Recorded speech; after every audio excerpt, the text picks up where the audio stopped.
19,586 arrests for anti-war position in Russia since the beginning of Russia's full-scale invasion of Ukraine. This is the data of the OVD info resource. Also, 5,846 cases of discrediting the army were opened in the Federation. 481 Russians are being persecuted under criminal charges for their anti-war position. Thus, the court of the Arkhangelsk region arrested Olesya Krivtsova in absentia. 19-year-old student faces up to 7 years in prison for anti-war stories on Instagram. She was put on the federal wanted list, but the girl managed to leave Russia. And the head of the Yabloko Yakutia branch, Anatoly Nagovitsyn, was fined 200,000 rubles. The article is still the same, about discrediting the Russian army. Reason: video against mobilization. Do not believe that they will begin to mobilize a certain group of people and you will not be touched. It has never been such that the Putin regime told us the truth.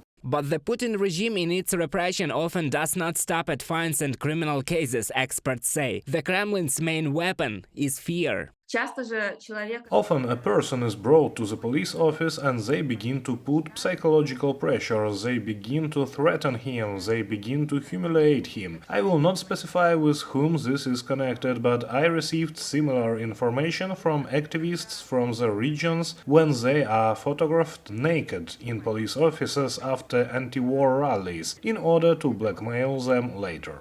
They are persecuted for disagreeing with the official point of view in Russia's satellite country, Belarus. Not so long ago, Alexander Lukashenko signed the law on changing the codes on criminal liability. Now you can go to jail under a criminal article for promoting terrorism, discrediting the armed forces, other law enforcement agencies, and violating the recruitments for protecting state secrets. He also introduced the death penalty for officials and the military for high treason. In Minsk, former Deputy Minister of Communications Dmitry Sedko was charged with terrorism. Earlier, he was detained in Moscow. We see that he has already finished with activists and journalists and begun to look for traitors in his entourage. And during work, skeletons are collected for all officials in the closet. Some hooks are screwed up somewhere, and then these hooks are taken when you need to nail someone, and now we are watching it. I wonder how long the system will be able to function in such fear.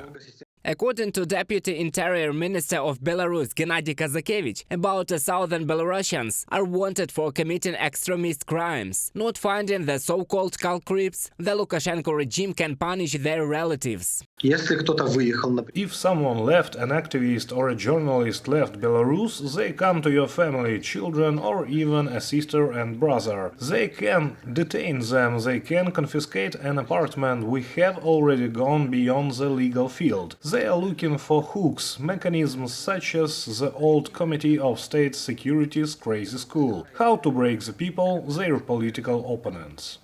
Nevertheless, experts are sure that despite the scale of the suppression of protests and the development of repressive mechanisms, it is not possible to destroy the resistance and civil society in Russia and Belarus. The Kremlin's methods do not lead to the suppression of dissent, but to its transformation into other forms. Reported by Roman Smoler, Angelika Brushnevska, UATV News.